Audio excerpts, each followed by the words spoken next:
আমরাও পাগল কার? এই দুনিয়ার মানুষ, আল্লাহর পাগল যারা, এদের টাকা কম থাকে, সম্মান কম থাকে, ক্ষমতা কম থাকে, দুনিয়ায় তেমন ক্ষমতা থাকে না, তেমন টাকা পয়সা থাকে না, ঠিক কিনা? জোরে আওয়াজ করে বলেন। যেমন নবীজির সাহাবী আবু বকর সিদ্দিক রাদিয়াল্লাহু আনহু, ওমর ফারুক রাদিয়াল্লাহু আনহু, উসমান বিন আফফান রাদিয়াল্লাহু আনহু, দুনিয়াতে এদের তেমন সম্মান নাই, কিন্তু আল্লাহর কাছে এই মানুষদের এত দাম, গোটা দুনিয়ার মানুষের কাছে এই দাম পাওয়া যাবে না। রাসূলুল্লাহ সাল্লাল্লাহু আলাইহি ওয়াসাল্লাম বলেন, নবী হযরত বিলাল হাবশী রাদিয়াল্লাহু আনহুকে ডেকে বলেন, এরে বিলাল, কিয়ামতের ময়দানে আমি নবীকে ডাকাবে জান্নাতের গেটটা খুলে দেওয়ার জন্য, কারণ আমি নবীর হাতে জান্নাতের গেটের চাবি কাঠি থাকবে। পয়গম্বর বলেন, আমি আমার হাতের চাবিটা দিয়ে যখন জান্নাতের গেটটা খুলে দেব, আমার আগে কোন নবীরা জান্নাতে ঢোকার পারমিশন পাবে না। সবার আগে আমি নবী মুহাম্মদুর রাসূলুল্লাহ সাল্লাল্লাহু আলাইহি ওয়াসাল্লাম জান্নাতের মধ্যে ঢুকবো। আমার পরে সব নবীরা জান্নাতের মধ্যে ঢুকবে। পয়গম্বর ডেকে বলেন, নবীদের জান্নাতে যাওয়ার সিরিয়াল যখন শেষ হয়ে যাবে, এরপরে অন্যান্য নবীর উম্মতেরা জান্নাতে যাওয়ার আগে আগে আমার নবী মুহাম্মদুর রাসূলুল্লাহ সাল্লাল্লাহু আলাইহি ওয়াসাল্লামের উম্মতেরা জান্নাতে যাবে। কিন্তু পয়গম্বর বলেন, সবার আগে আমি নবী যেই সওয়ারিতে আরোহণ করে জান্নাতের মধ্যে ঢুকবো, সেই সওয়ারির লাগাম ধরে ধরে তুমি বিলাল আমার আগে জান্নাতে যাইবা।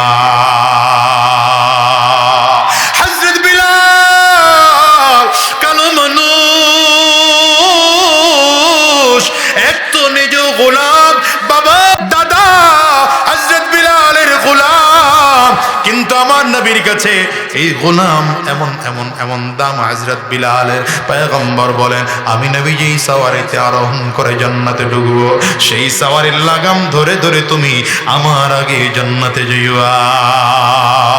এই দুনিয়ার মুসলমানেরা, পয়গম্বর আরবি সাহাবায়ে কেরামদের সামনে দাঁড়ায় একদিন বলেন, ইন্নী লা আরাফু রাজুলান বিইসমিহি ওয়া বিইসমি আবিহি ওয়া উম্মিহি লা ইয়াতি বাবাম মিন আবওয়াবিল জান্নাহ ফায়ুকালু লাহু মারহাবান মারহাবা।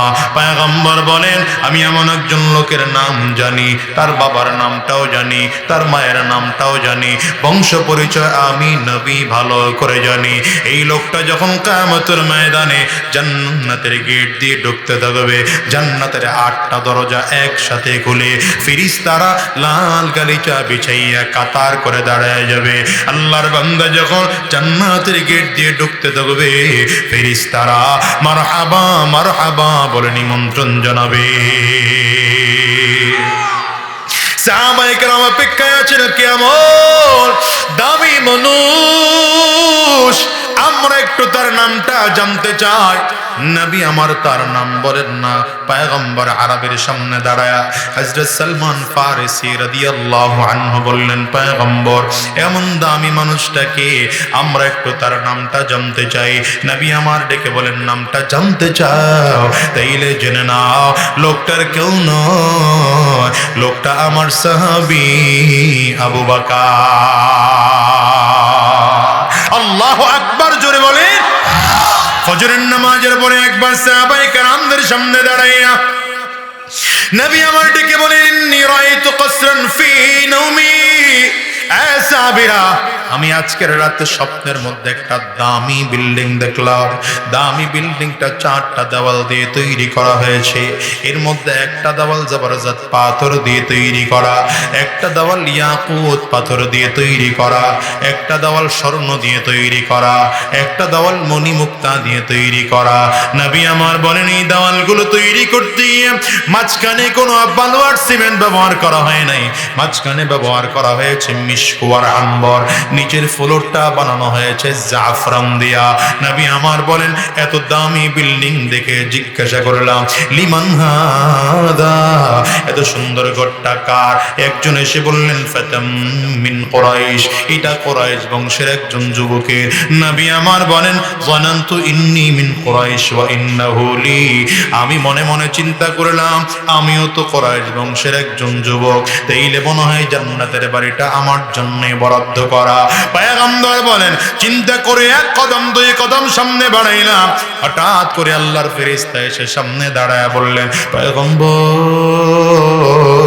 এই বাড়িটা আপনার নয়, এ বাড়ি আপনার সাহাবী ওমরের।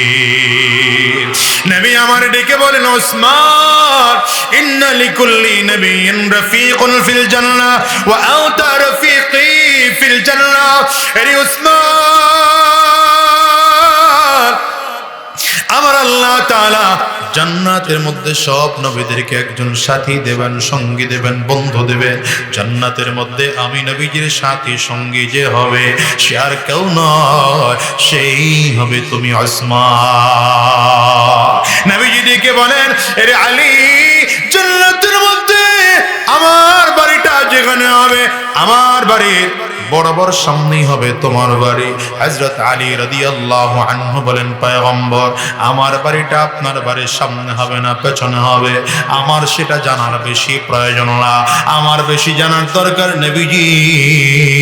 ও পয়গম্বর গো, আমার দুনিয়ায় থাকা অবস্থায় যখন দিলটা খারাপ হয়ে যায়, আপনার সুন্দর চেহারার দিকে তাকাইলে আমার দিলটা ভালো হয়ে যায়। আমি জানতে চাই জান্নাতে যাওয়ার পরে আমার যখন আপনাকে দেখতে মনে চাইবে এমন কোন সুযোগ আছে নি চাইলে আপনারে দেখা যাবে? নবী আমার ডেকে বলেন আলী রে, জান্নাতের মধ্যে আল্লাহ তাআলা তোমার বাড়িটাকে এমন সুন্দর করে সিটিং আর ফিটিং করে দিবে, জানালার পর্দাগুলো সরাইবা, দরজার পর্দাগুলো সরাইবা, সরায়া দিতে দেরি হয় আমি নবীর চেহারা দেখতে দেরি হবে না। এ দুনিয়ার যুবক, একটা বারের জন্য সব মিলাও। আমার নবীর সাহাবী দুনিয়াতে তেমন পাওয়ারফুল ছিল না, তেমন সম্পদওয়ালাও ছিল না, কিন্তু দেখো তো দুনিয়াতে থাকা অবস্থায় আমার নবীর জবানে জান্নাতের সার্টিফিকেট পেয়েছেন। হিসাব নিলে দেখলাম ক্ষমতাওয়ালারাও রেজাল্ট হলো জিরো, টাকাওয়ালার রেজাল্ট তাও হলো জিরো, সম্মানওয়ালার রেজাল্ট তাও হলো জিরো। কিন্তু দুনিয়ার পাগল না হইয়া কেউ যদি আমার মালিকের পাগল হয়, এই মানুষটা আল্লাহর পাগল হয়ে গেলে এই মানুষটা জমিন থেকে বিদায় নিয়ে কবরে যাইতে দেরি হয়, আমার আল্লাহর জান্নাত পাইতে দেরি হয় না। তাইলে আওয়াজ করে বলো আল্লাহর পাগল যারা, এরা জিরো না হিরো? জোরে বলো জিরো না হিরো? এই জন্য আপনাদেরকেও বলে যাব, পাগল যদি হতেই হয় কার পাগল হব জোরে বলেন?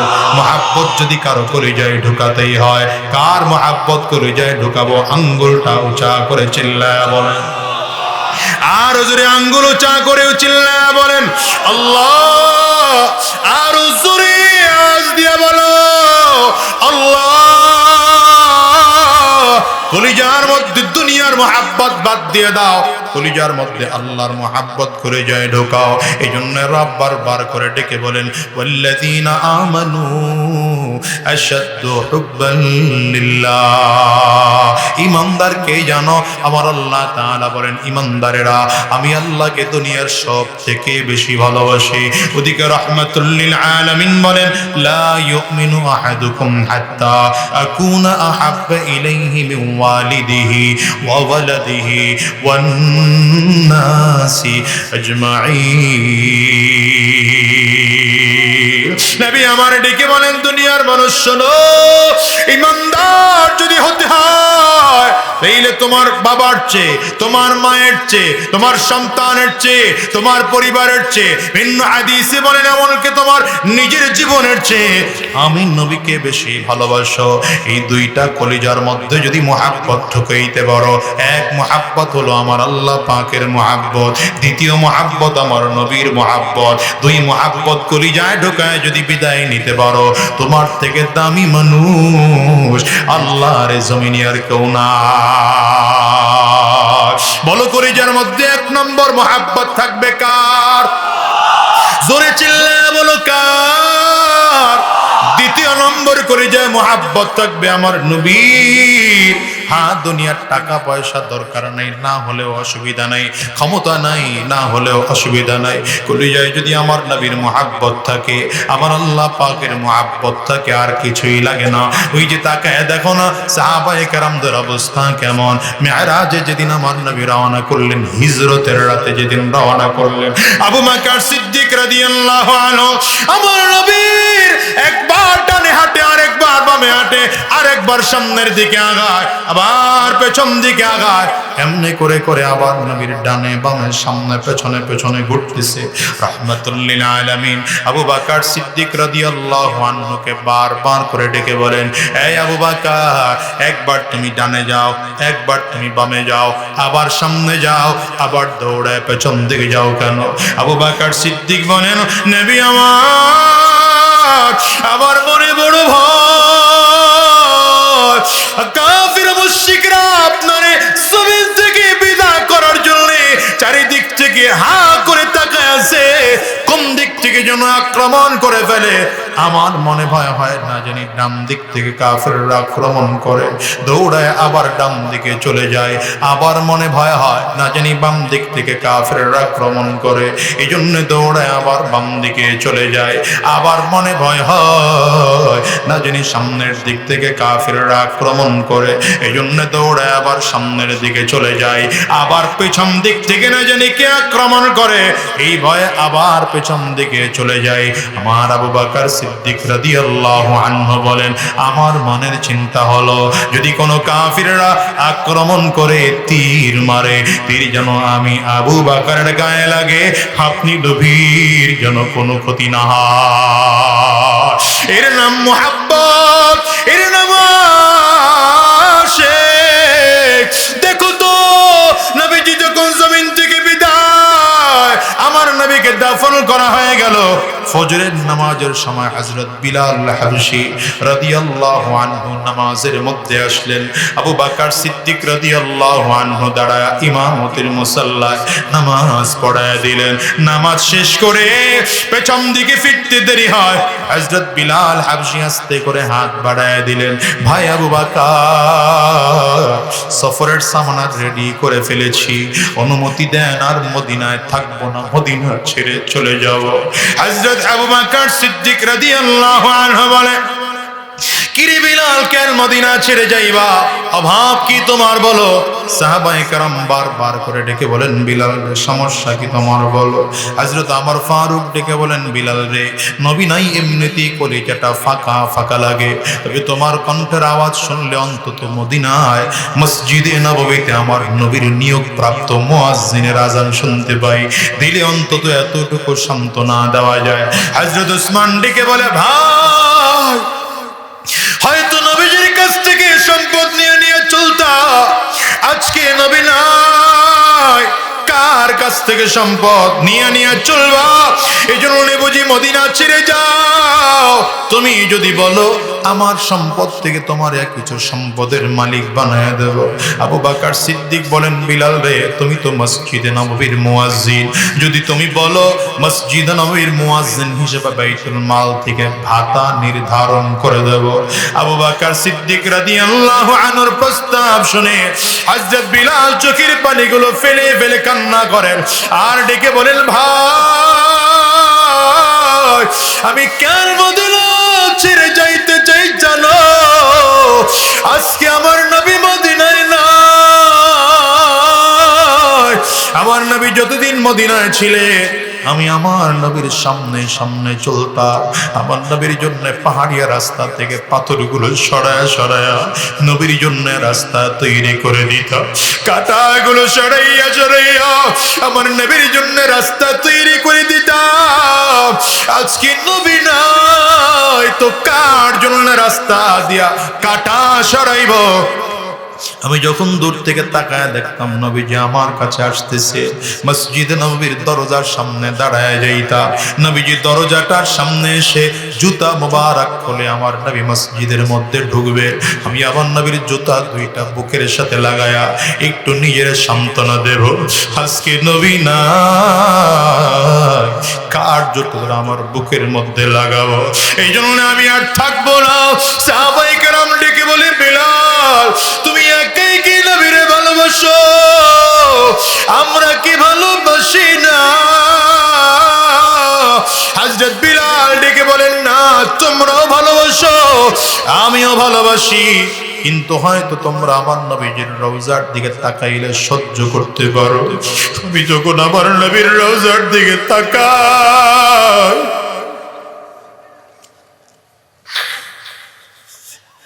নবীর রওজা দেখলে সহ্য করতে পারি না। আমি আর মদিনায় থাকবো না,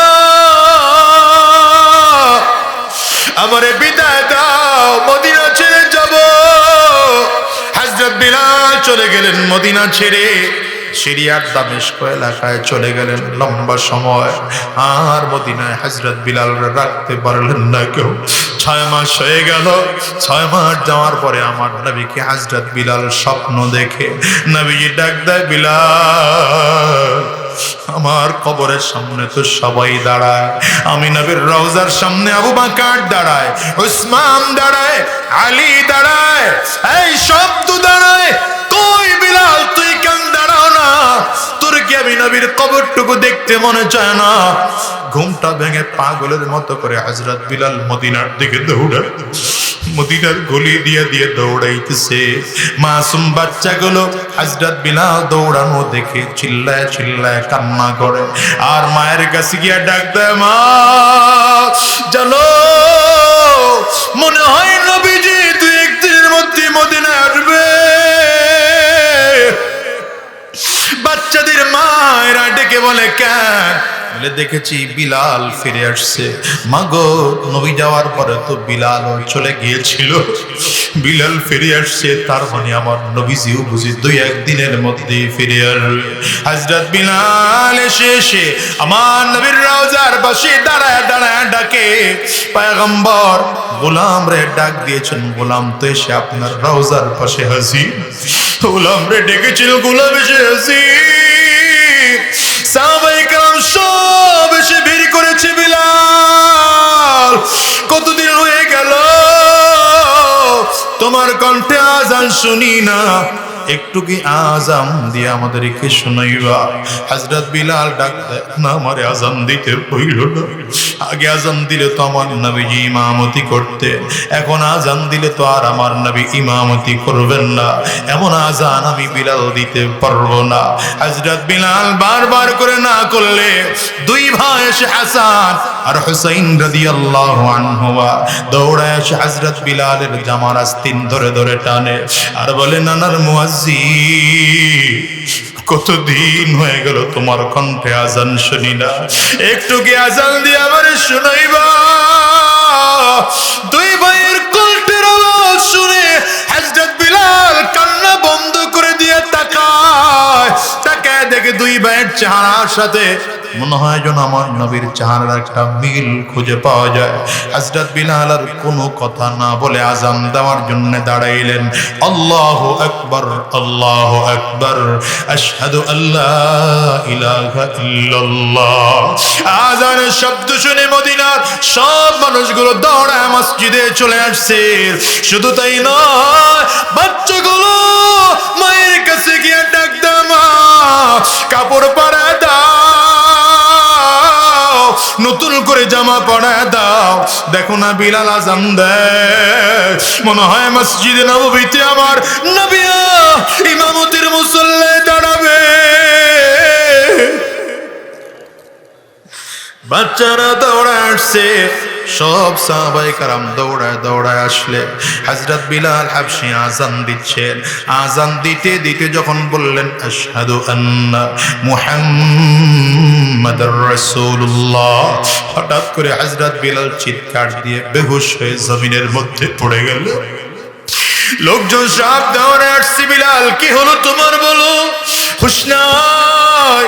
লম্বা সময় পরে হুশ ফিরে আসার পরে হযরত বিলাল ডাক দেয়, আমি না আগেই বলছিলাম আমারে আজান দিতে বাধ্য করো না, আগে আজান দিলে তো আমার নবী ইমামতির মুসল্লায় দাঁড়ায়া ইমামতি করতে।